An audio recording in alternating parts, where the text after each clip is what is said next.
국민 여러분 안녕하셨습니까? 인도 태평양 전략연구원의 최소영입니다. 오늘도 저희가 준비한 우리들의 유튜브 방송 인도 태평양 전략연구원 그리고 공작권 TV 그레이트 게임을 애청해 주셔서 감사를 드립니다. 오늘 제가 전해 올릴 이야기는요. 진영 논리에 파묻힌 노벨 문학상 논쟁, 주판화를 굴리는 정치판의 낯뜨거운 침묵이라는 이와 같은 제목으로 말씀을 전해 올리겠습니다. 우선적으로 저희 인도태평양 전략연구원에서는 사진으로 보는 6.25 한국 전쟁, 자유와 생명의 기록을 지금 저희가 절찬리에 지금 판매를 하고 있습니다. 이 사진첩을 구매하신 분들께서는 책을 보신 소감을 댓글로 적어주시면 감사하겠습니다. 또한 칡백나무 오일도 저희 인도태평양 전략연구원 홈페이지에서 판매를 하고 있습니다. 사용해 보신 분들께서는 사용 소감을 댓글에 남겨주시면 감사하겠습니다. 자, 최근 여류 소설가 한강 1970년생입니다. 이 한강이라는 여자 여류 소설가 노벨 문학상 선정 발표는 이 공전의 선풍적인 이런 희소식이라고 하면서 박수갈채를 치는 이런 기이한 현상이 나오고 있습니다. 자, 언론 매체에서 대서특필로 반겼다 그러는데요. 외신들도 앞다투어서 속보 형식으로 경쟁했다 그래요. 그런데 우리나라 국민들이 잘 모르시는 게 있어요. 지금 AP통신이다 혹은 뉴욕타임즈다라고 하는 이런 것들이요. 어떤 수준의 신문인지 아십니까? 그리고 그 지금 AP나 무슨 뭐 월스트리트 저널이나 혹은 뉴욕타임에서 소식을 한국 소식을 적어 올리는 사람들은 지금 뭐 예를 들면 뭐 우리나라의 경제신문사나 아니면 조중동이나 이런 데다가 이 원서조차도 낼 수 없는 그 정도의 저급한 아이들이에요. 그러니까 무슨 뭐 미국 무대 카투자를 했다거나 아니면 뭐 영어학원 뭐 선생을 좀 해봤다거나 이런 애들 수준이 어쩌다가 해서 한국 지사의 직원으로 이게 선발이 되는 거예요. 그러니까 대부분의 그런 외국 언론사의 한국 현지 직원으로 일하는 아이들의 생각이 대단히 좌경화되어 있는 수준 이하의 저급한 기자들입니다. 공부도 제대로 안 돼 있고 역사관, 사상관, 이념관조차도 불분명한 저급한 하층의 지식인들이 딴에 영어 좀 해봤다라고 하면서 들어가서 일하는 게 바로 미국의 뉴욕타임즈라는 거예요. 그 뉴욕타임즈 같은 곳에 실리는 한국 관련된 기사는 전부 이와 같은 저급한 하층의 수준도 없는 것들이 기자랍시고 글을 써대는 거예요. 그러니까 뿜어내는 오물 쓰레기에 지나지 않는다는 얘기를 제가 저희 방송에서 분명히 해드립니다. AP통신, 무슨 뭐 월스트리트 저널, 워싱턴 포스트, 한국발 기사는 전부 다 이런 저급한 수준 이하의 것들이 기사를 작성해서 송고한다고 하는 것입니다. 때문에 무슨 외국 언론이 뭐 격찬을 했다, 아주 높게 평가를 했다. 이 모든 것이 뭐다? 한국 내에 암약하고 있는 좌편향되어 있는 좌파의 수준 없는 애들이 나이가 40대, 50대가 되어도 진실을 깨닫지 못하고 계속해서 이런 식의 헛소리의 평가 평론을 써서 마치 뉴욕타임즈에 눈 파랗고 머리 금발의 기자가 와서 한국 내에서 취재를 한 것처럼 이렇게 국민들의 눈과 귀를 속이고 있는 것입니다.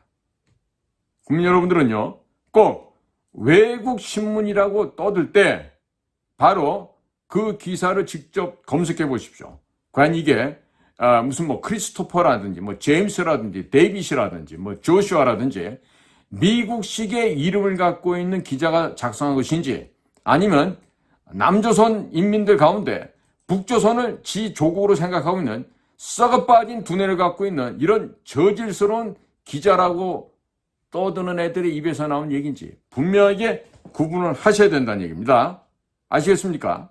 예? 그러니까 차라리 그런 외국 신문을 보지 마시고 요즘은 팍스뉴스, 뉴스맥스, 뭐 브라이트 뉴스, 아니면 힐, 더 힐이라든지 이런 쪽의 방송을 보세요. 미국의 CNN을 비롯해서 NBC, ABC, MSNBC, 그다음에 신문, 뉴욕 타임즈, 워싱턴 포스트, 월스트리트 저널, 블룸버그, 이런 등등의 메인스트림의 미디어라고 하는 것들은요, 지금 상당히 좌편향되어 있는 사회주의 사상에 전염된 그런 이상한 아이들로 지금 회사가 구성이 되어 있습니다.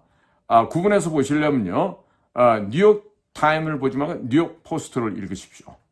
그리고 뉴스 맥스 같은 보도를 들으시기 바랍니다. 아니고 텔레비전 TV 뉴스 채널 보시려면 미국의 머저리티 대다수가 많이 보고 있는 팍스 뉴스에서 진행하고 있는 각종의 뉴스를 경청해 보시기를 강력하게 추천을 드립니다. 지금 그러다 보니까 영국의 가디언 여러 가지 신문들이 근본 이 노벨상에 대해서 이게 색다른 평가를 하고 있는데요. 이 대부분이 뭐다? 한국에 있는 검정머리 외국인도 아닌 가짜 외국인 아이들이 써 제끼는 수준 이하의 글이라는 것을 꼭 좀 알아주셨으면 좋겠어요. 그러니까 이거를 모르는 상태에서 우파 진영에서 무슨 평론을 하시고 글을 작성하는 여러분들의 글을 보다 보니까요. 마치 무슨 세계 언론사 중에 하나인 뉴욕타임즈가 아니면 월스트리트 저널이 아니면 워싱턴 포스트가 이런 식으로 보도를 한다. 이런데요. 사실은 그게 그쪽의 보도가 아니에요. 한국에 자생하는 수준 없는 3류, 4류, 5류도 안 되는 애들이 쓰는 글이라는 것을 우리 국민들께서는 꼭 좀 알아주셨으면 좋겠습니다. 자, 지금 이 한강이라는 이 여인은 31살 때 시를 쓰면서 늦깎이로 등단했다 그럽니다. 그리고 그녀가 쓴 대표작 소년이 온다에서 국가폭력에 항거하는 약자의 분노와 두려움을 표현함에 있어서 시적 음조를 섬세하게 구사함으로 감성을 파장을 폭넓게 주름잡는 데 성공했다. 이렇게 쓰고 있는데요. 이 야심작이라고 하는 소년이 온다라는 작품은 바로 1980년 광주 5월 사태, 58 사태에 초점을 맡은 그런 장편이라고 합니다. 그리고 4.3 사태를 주제로 삼은 작별하지 않는다는 작품은 폭력에 의한 상처를 부여잡고 살아남은 자들의 이야기를 담고 있다. 자, 여러 가지 여기에 대해서 이런 평가를 하고 있는데요. 자, 이 두 편의 작품이 하나같이 군경의 위협에 짓눌린 민초들의 눈물과 한을 끄집어내는데 역점운동 흔적이 뚜렷해 보였다. 이렇게 얘기를 하거든요. 이 말은요, 하나도 맞는 말이 아닙니다. 자, 예를 들어 볼까요? 이 소년이 온다. 여기 보면요. 두부처럼 잘 이루어진 어여쁜 너의 젖가슴 이런 얘기가 나옵니다. 근데 이게 원래 이 글을 이런 표현을 쓴 것은요. 부산 미문안 방화 사건의 주범으로 잡혔던 김현장이가 하는 자가 썼던 글이에요. 그리고 이 글을 북의 대남 공작지휘부서에서 이것을 작사화해서 노래 가사로 만들어서 80년대 대한민국 대학가에 살포했던 것입니다. 제가 그 시절에 대학을 다녔기 때문에 제가 한번 생각을 해봤어요. 그때 이런 노래가 있었는데 하고 제 머릿속에서 한번 기억 회로를 돌려봤더니 이와 같이 가사가 지금 되풀이 됩니다. 한번 들어보십시오. 5월 하늘 금남로에 뿌려진 너의 붉은 피 두부처럼 잘 이루어진 어여쁜 너의 젖가슴 5월 그날이 다시 오면 우리 가슴에 붉은 피 쏟네 5월 그날이 다시 오면 우리 가슴에 붉은 피. 자, 당시 지금 제가 다니던 학교 그 도서관이라든지 학교 중심부가 있는 대학 본부 그 사이 공간이 아크로폴리스라는 광장이 있었습니다. 그 주변엔 항상 대형 스피커에서 이와 같은 노래, 운동권과 이런 노래들만 계속해서 흘러났습니다. 그러니까 학교를 다니면서 도서관에서 공부를 했던 다른 데서 수업을 들었던 이와 같이 울려 퍼지는 이 소리에 의해서 저도 모르는 사이에 제 머릿속에 기억 회로가 이 가사를 기억하고 있다는 거예요. 자, 2절에 보면요.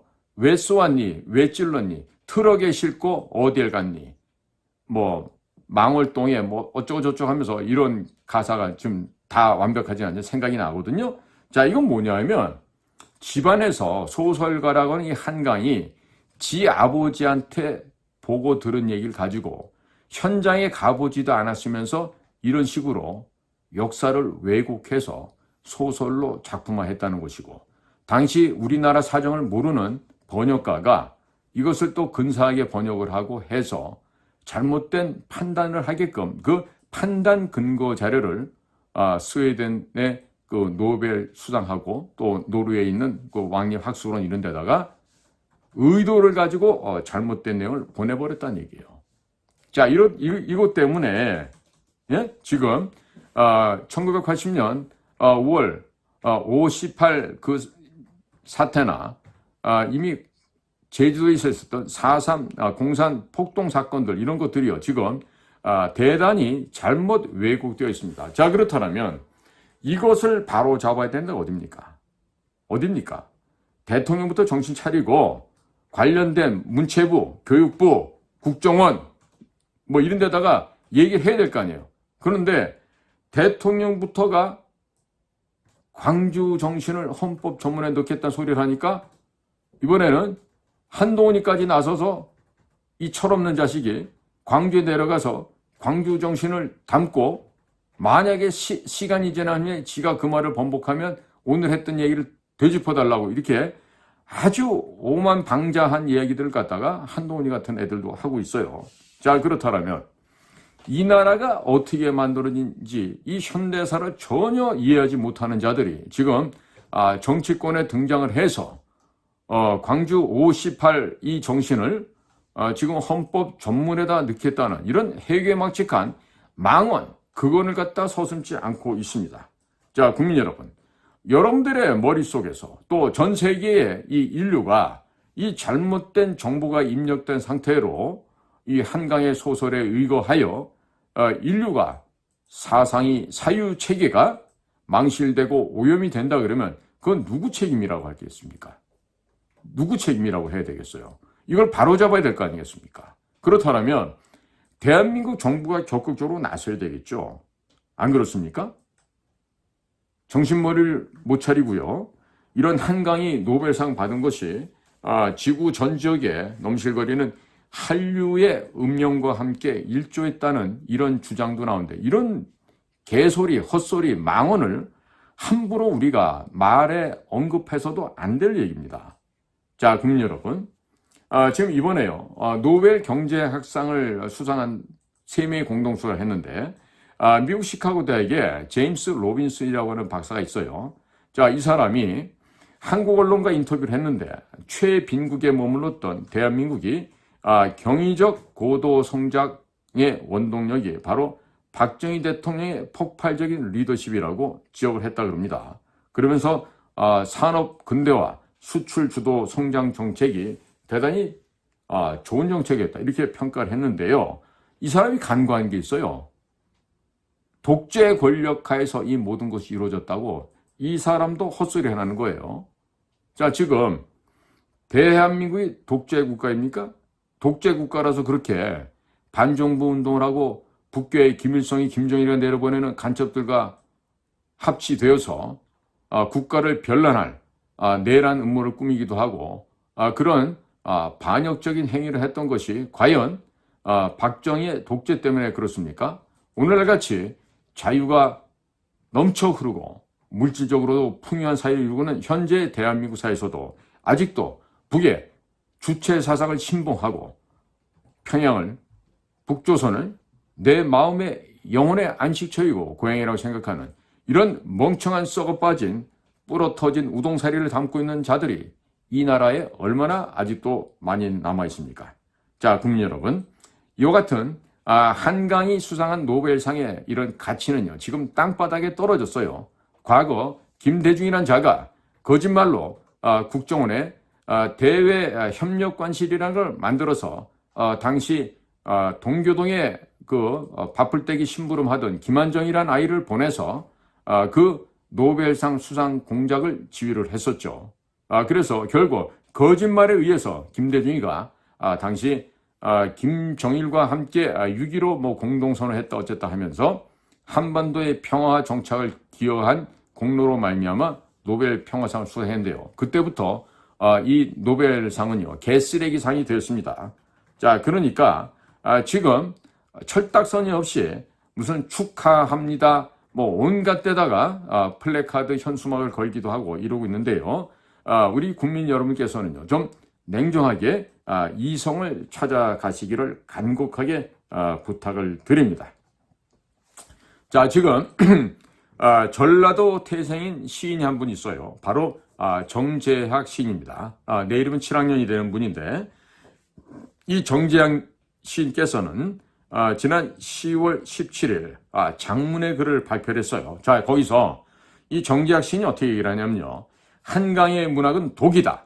당연컨대 그의 문학은 대한민국의 과거와 미래에 도움이 되지 않는 적성이다. 이 적성은요, 적적자와 성품이란 뜻이에요. 그러니까 적의 심성, 의도, 획책된 기도, 이런 것이 있는 적의 성향이라는 뜻이죠.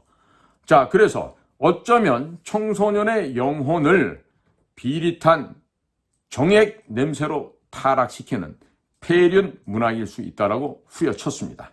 자, 계속해서 정재학 씨는 다음과 같이 얘기를 합니다.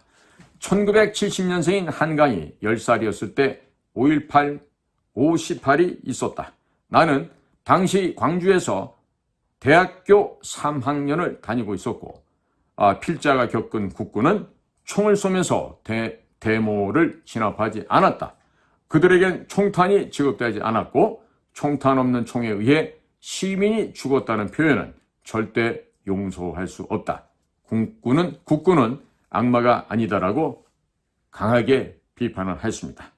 또한 소설가면서 칼럼니스트로 활동하고 있는 여류 작가 김규나 씨는 올해 56세인데 이 김규나 작가는 자신의 페이스북에 올린 글에서 축제를 벌릴지 모르겠으나 나는 다만 부끄럽다. 그리고 슬프다라고 속마음을 털어놨습니다.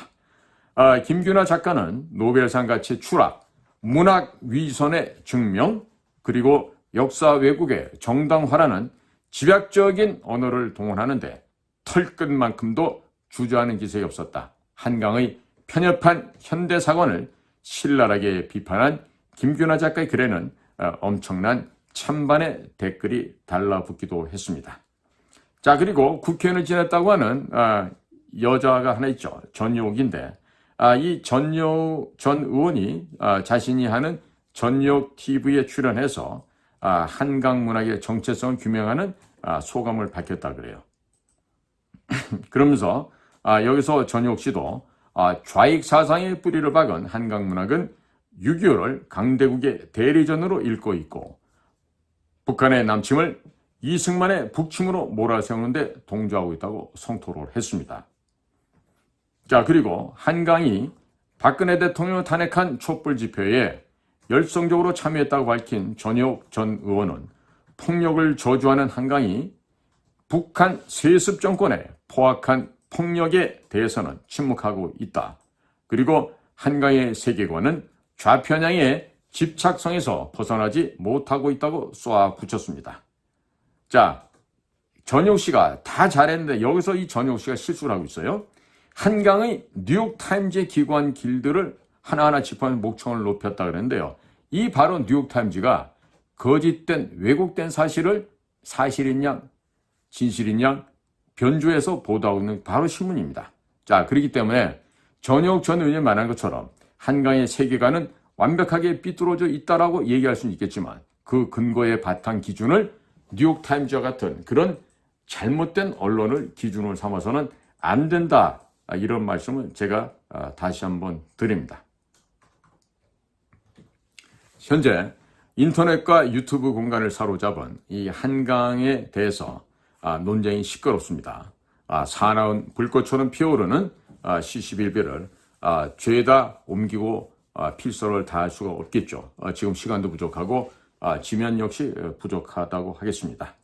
자, 지금 한강의 아버지라고 하는 한승원, 올해 85살의 원로 작가가 당시 10살에 불과했던 꼬마 한강에게 5.18 사진첩을 어디서 어떻게 구해서 보여주었는지, 그가 덧붙인 설명에는 도대체 어떤 설명을 했는지, 전혀 이 아버지라고 하는 자가 과연 당시 10살, 13살짜리밖에 안 되는 어린아이에게 이런 5.18 관련된 사진첩을 어디서 구했을까요? 신기하죠? 북한 측으로부터 구하지 않았다면 이거를 어디서 구했겠습니까? 그리고 무슨 대한민국 공수부대 대원들이 착검을 해서 여인들의 유방을 갖다가 두부처럼 잘라냈다 그러는데, 자, 군에서 착검을 하기 전에 대검을 간다고 합시다. 간다고 해도요, 그 대검은요, 우리가 면도날처럼 그렇게 날이 서지가 않습니다. 군생활 해보시면 다 알 거예요. 그런데 그런 무디고 더딘 그런 대검날을 가지고 여인의 가슴을 두부처럼 잘라내요. 자, 두부가 얼마나 말캉말캉하고 부드럽습니까? 칼을 들이대면 과도나 식한에나 들이대고 두부는 자르게 되면 그 칼 결대로 잘려 나가죠. 네, 토막이 나고 주사위 모양이 되기도 하고 얇게 나기도 하고 이렇습니다. 그런데 군인들이 총에다가 착검을 해서 여인들을 갖다가 찔러서 임신한 여자 배를 찔러서 애를 갖다가 끄집어냈다 소리를 하질 않나? 가슴을 유방을 도려냈다고 하질 않나? 이 전부 다 이게 당시 적들 북한 괴뢰 집단에 의해서 날조된 표현임에도 불구하고 아버지라는 자가 이 10살밖에 안 된 어린 딸에게 이런 거를 가리키고 보여주고 머릿속에 주입을 했다면 그게 올바른 집안이겠어요? 그게 부모로서 할 짓이겠습니까? 자, 그런데 더 한심한 놈들이 있죠. 바로 여의도에 있는 저 쓰레기들입니다. 이 정치파는요, 아주 교묘하고 이 간사한 집단이라 그런지 침묵 모드를 유지하고 있습니다. 네? 혼자서 또 집단 내부적으로 손이 깨산을 위한 주판을 굴리기만 하고 있는 거죠. 참 비열하고 옹졸하고 용렬한 집단이 아닐 수가 없습니다. 자, 국민 여러분, 지금 우리 대한민국은요, 소프트 파워, 하드 파워 살 것 없이 우리나라는 대단히 높은 수준으로 지금 성장 발전하고 있는 것입니다. 그 기저에는 건국 대통령 이승만 대통령, 그리고 산업화 근대화 자주 국방의 토대를 쌓으셨던 박정희 대통령, 그리고 대통령이 시해되는 상황에서 국가의 변란 속에서도 국가의 정체성을 유지하고 자유민주주의 질서를 유지하고자 했던 전두환 대통령, 이와 같은 진짜 불멸의 스타들이 있었기 때문에 우리나라에 오늘날에 있는 것입니다. 이 나라에 쌓아졌던 부와 우리나라의 이 에너지를 갉아먹은 건 누구예요? 바로 김영삼 때부터 그 짓을 했어요. 그래서 광주 5.18이 이게 바로 민주화운동이 되고 말았던 이런 기가 막힌 대한민국의 현실이기도 한 것이죠. 자, 국민 여러분, 이렇게 진영 논리에 파묻혀서 양쪽으로 갈리워져서 서로의 입장만 떠들고 있는 저 여의도의 쓰레기들을 믿지 마시기 바랍니다.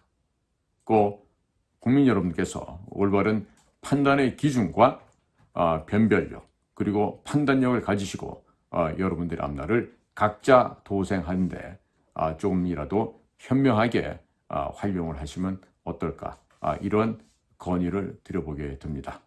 자, 오늘도 저희가 준비했던 내용과 여러분들의 귀한 시간을 함께 동행해 주셔서 감사를 드립니다. 저는 인도태평양 전략연구원 최수영입니다. 안녕히 계십시오.